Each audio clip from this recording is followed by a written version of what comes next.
नागकुल में किसकी पूजा हो रही है? भगवान महादेव की पूजा हो रही है। इसलिए 12 ज्योतिर्लिंग, हमारा एक ज्योतिर्लिंग है नागेश्वर महादेव, नागों के ईश्वर महादेव है। इसीलिए नागकुल में और किसी की पूजा नहीं हो रही है, महादेव की पूजा होती है। हमारा ज्योतिर्लिंग है नागनाथ महादेव, नागेश्वर महादेव। ये भगवान शिव जी का अलग सी दुनिया है, शिव समान किसी की दुनिया नहीं है।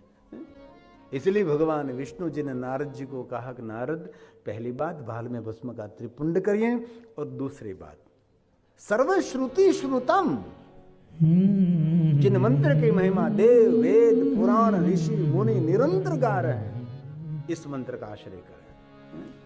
सर्वश्रुति श्रुतम शैवम मंत्रज जप षडक्षरम,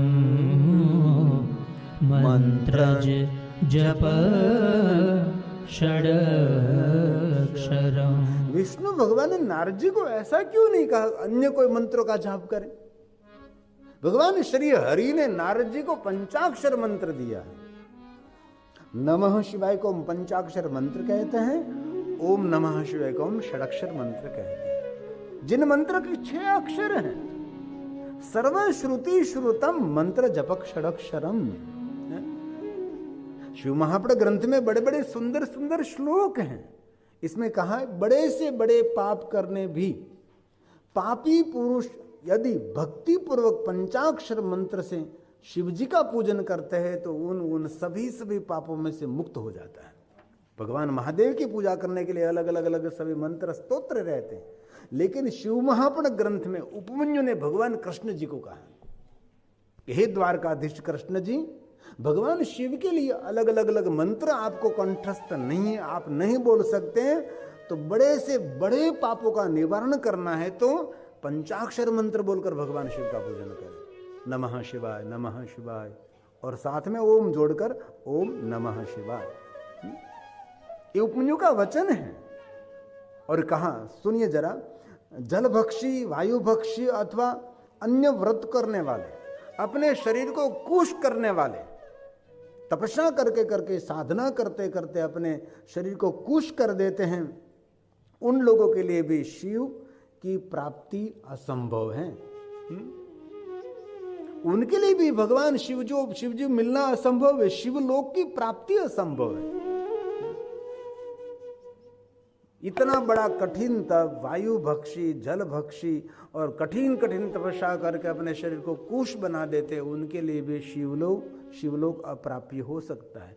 लेकिन पंचाक्षर मंत्र का जो जाप करते हैं उनके लिए शिवलोक असंभव नहीं है। ये भगवान कृष्ण जी को कहा उपमन्यु ऋषि ने। सभी श्लोक मेरे पास है, जो पंचाक्षर मंत्र की कितनी महिमा है। विष्णु भगवान ने नारद जी को पंचाक्षर मंत्र क्यों दिया है, उसका कोई तो तात्पर्य होगा। और सभी श्लोक उपमन्यु ऋषि ने गाए हैं, और भगवान महर्षि वेदव्यास जी की सभी रचना है। सभी श्लोक में नहीं गाऊंगा, सिर्फ आपको मैं बताने का प्रयास करता हूं कि विश्व के देवता ऋषि मुनि ओम नमः शिवाय मंत्र का जाप क्यों करते हैं, भगवान राम जी ओम नमः शिवाय मंत्र का जाप क्यों करते हैं, और द्वारकाधीश भगवान कृष्ण जी ओम नमः शिवाय मंत्र का जाप क्यों करते हैं, ये मैं आपको कहना चाहता हूं। और पवित्र श्रावण मास से विशेष प्रकार से पंचाक्षर मंत्र का जाप करना चाहिए। कोई भी आप संप्रदाय परंपरा में, आप कोई भी संप्रदाय विचारधारा में आप हैं, लेकिन इस पवित्र श्रावण मास में पंचाक्षर मंत्र की श्रेष्ठता है, पंचाक्षर मंत्र की महिमा की महानता है। किंतु जो भक्ति पूर्वक पंचाक्षर मंत्र से एक बार भी शिव पूजन कर लेता है, वह शिव मंत्र के महात्म्य से शिवलोक अवश्य प्राप्त कर सकता है।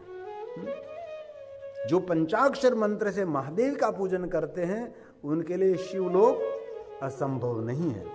इसलिए सभी प्रकार के तप एवं सर्वस्त दक्षिणा वाले यज्ञ, शिव मूर्ति के अर्चन, अन्य करोड़ों करोड़ों अंश का भी फल नहीं दे सकते जो पंचाक्षर मंत्र आपको फल दे सकता है। ये सभी श्लोक मेरे पास है, लेकिन सभी श्लोक में गाता रहूं तो इसमें समय बहुत व्यतीत हो जाता है। इसलिए मैं सिर्फ को आपको भाषांतर समझा रहा हूं कि पंचाक्षर मंत्र कोई सामान्य मंत्र नहीं है। और स्वयं श्री हरि विष्णु जी ने कहा कि कोई भी मनुष्य पंचाक्षर मंत्र को सामान्य मंत्र के रूप में देखेंगे उसके पुण्य का क्षय होगा, और पुण्य नहीं है तो नरकगामी होगा। इसलिए कभी पंचाक्षर मंत्र को सामान्य मंत्र के रूप में नहीं देखना है, और महादेव को कभी सामान्य देवता के रूप में नहीं देखना है। महादेव कोई देव नहीं है, महादेव देवों का देव है। चाहे बंधन मुक्त हो, चाहे कोई भी हो, यदि पंचाक्षर मंत्र के द्वारा भक्ति से शिव पूजन करे तो वह अवश्य मुक्ति को प्राप्त हो सकता है। भगवान महादेव के लोक का यह अधिकारी है।